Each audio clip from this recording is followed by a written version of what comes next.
Welcome to this video in which we're exploring the evolutionary spiral of the medicine wheel tool. And this is all about designing for transformational change, the genuine contact way. I'm Rachel Bolton, and I'm here with Birgit Williams. And today we're taking a look at this diagram, which we call the evolutionary spiral. And Birgit and I are going to walk you through the 6 levels of this spiral today, talking about some of the basics of what sits inside of each of them. So I'm going to start with a quick orientation and then turn it over to Birgit to talk about that first level of discernment. And so, yes, I am drawing you to the bottom of the diagram to start. We do start at the bottom and work our way up with this diagram, which hopefully is easy for you to understand. And there's that great reminder of the arrows and the direction of the flow.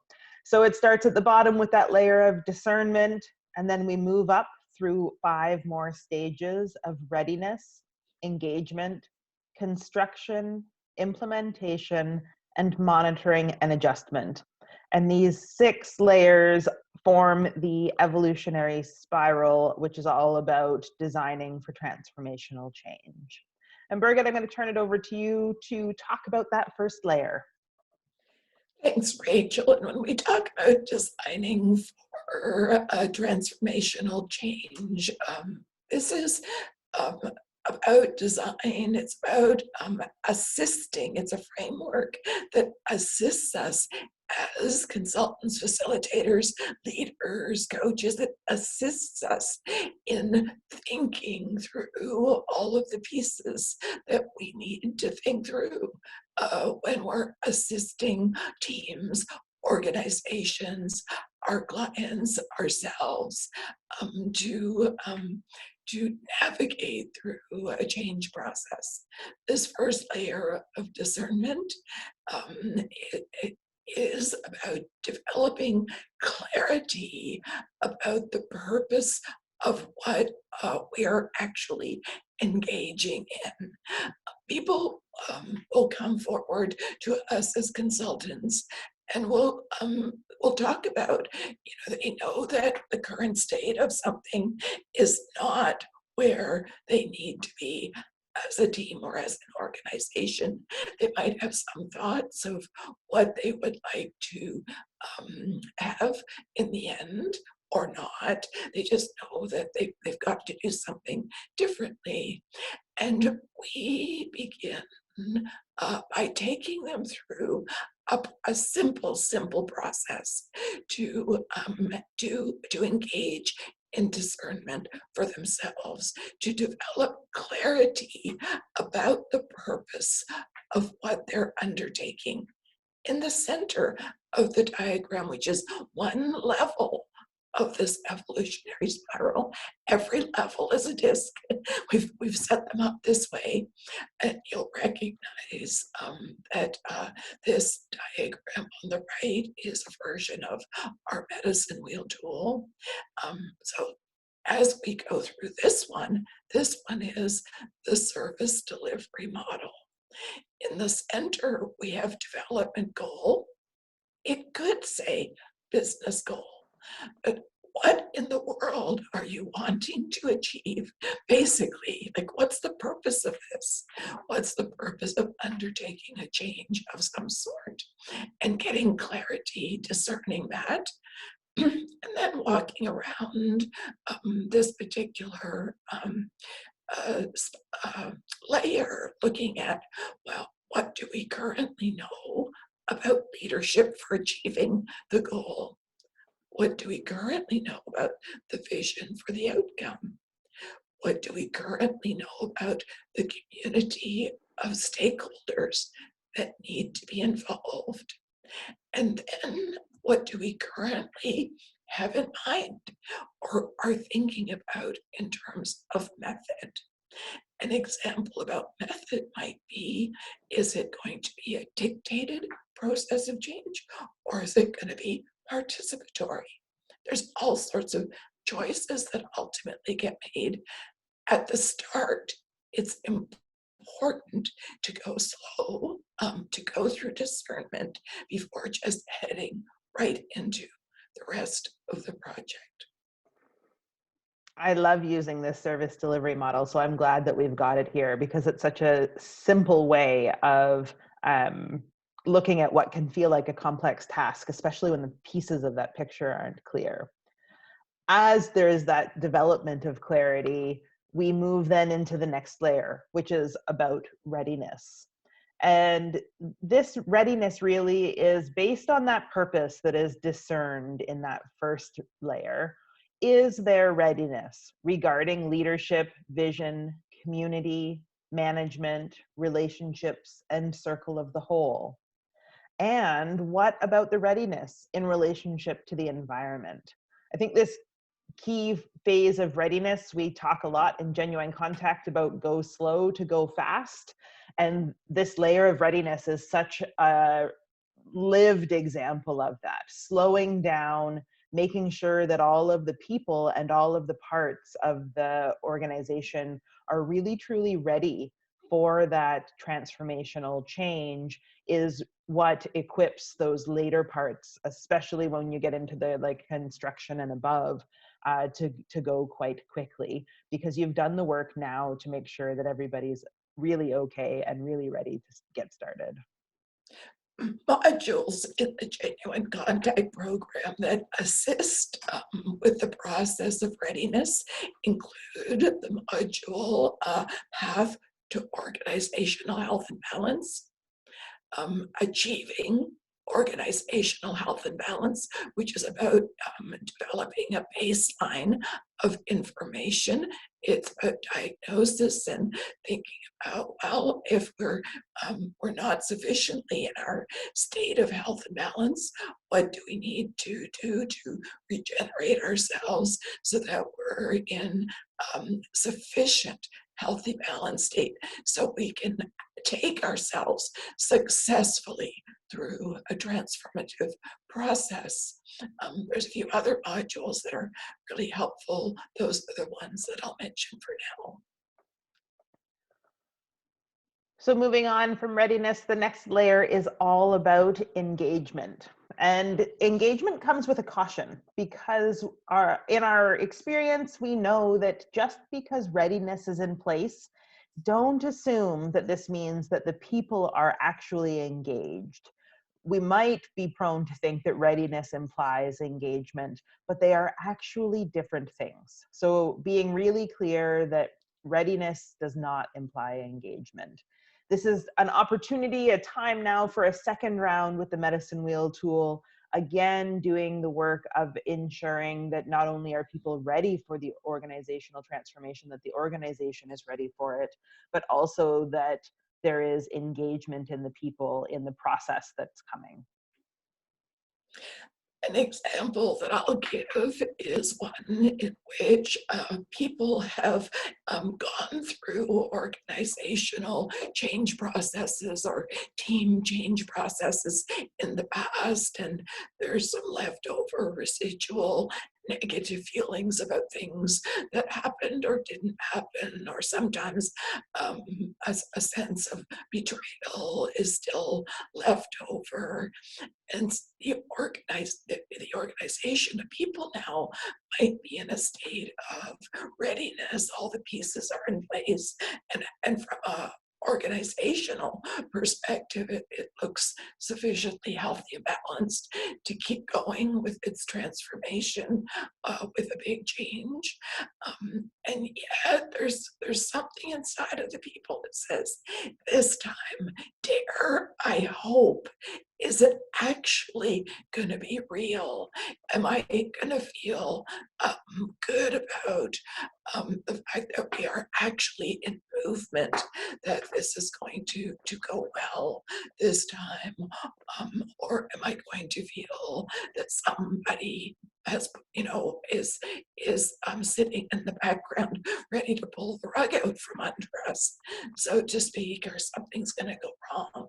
So this round of engagement gives us the chance to say, okay, we're in readiness.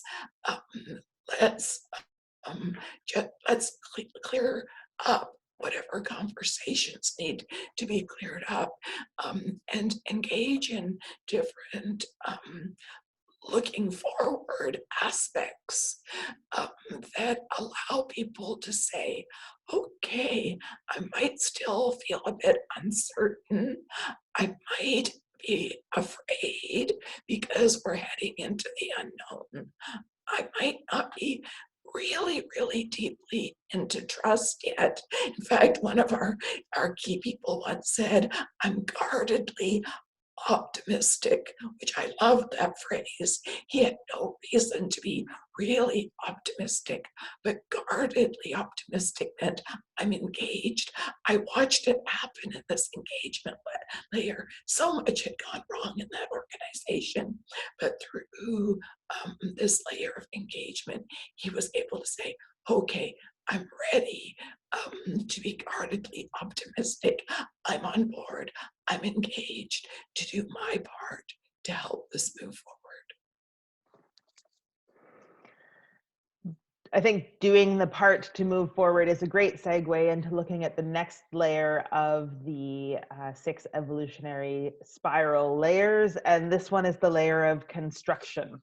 And as I said a few minutes ago, those early layers are about that going slow to go fast. You have gone slowly to develop the best conditions for success in discerning that clear purpose, in ensuring that there's readiness, in developing engagement, and being sure that you're ready to go ahead.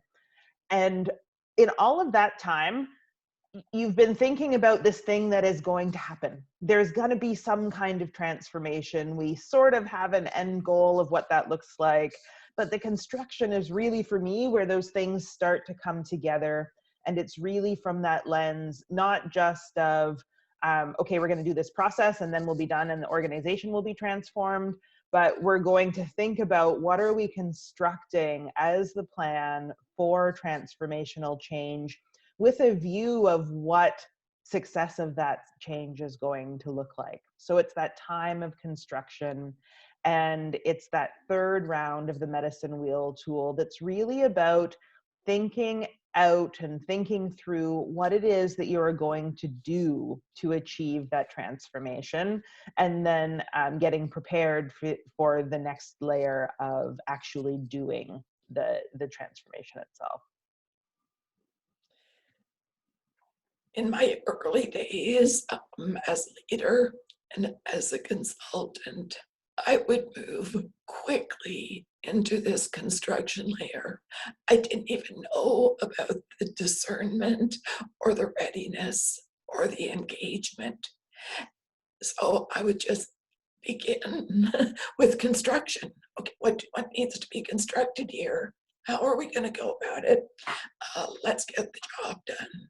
And I also, at the same time, had a personal quest to understand what it took to achieve successful organizational transformation, because in this industry, we know that organizational transformation is often not successful. The statistics will show that somewhere between around 90% of organizational transformation runs into significant problems and ends up in difficulties. And so I was looking, exploring what was missing, why, if it worked, did it work? Why, if it didn't work, didn't it work? And what I discovered was that we were going into construction prematurely. That's why eventually those other 3 layers got put into this framework, and it has given us exceptional success with organizational transformation projects. It's given great success to the organizations that we have worked with. And we hope the same for you. So construction is a very appealing layer. Don't go into it too quickly. go slow to go fast, get those other layers done first. And then when you get to constructing what this shift is, what the change is, and what is going to be implemented, it actually gets done quite easily. Moving on from construction, the next layer of this evolutionary spiral is implementation. So construction is about really getting clear about what it is that you're going to do. The beginnings of the work are starting to happen, and then we move into this implementation layer, which is very much about doing the work of the transformation that we're talking about. And this round is specifically dedicated to implementing. And part of implementing is verifying the assumptions that you made all the way along the way, verifying that what you have and what you still need to attend to be doing going forward, looking at all of the pieces, not just in a fixed time of today we did this meeting, but also in the go forward of, and now how do we continue to sustain and regenerate all that we all that has been put into this time of implementation. I like that you brought up the word sustainability. That's what many of the leaders that we work with are looking for. It's like, okay, we'll go through a change process, but how do we work at sustaining that new state once we have achieved it? It is this way of looking at all of the parts using the medicine wheel tool, and having done all the work that we have outlined with this evolutionary spiral that takes us into a different way of addressing and paying attention to implementation. So we get now to the last layer of the 6 evolutionary spiral layers, and it is the one that's about monitoring and adjustment, which is all about paying attention. It's all about continuing to sustain and regenerate that new organizational state, whatever it might be.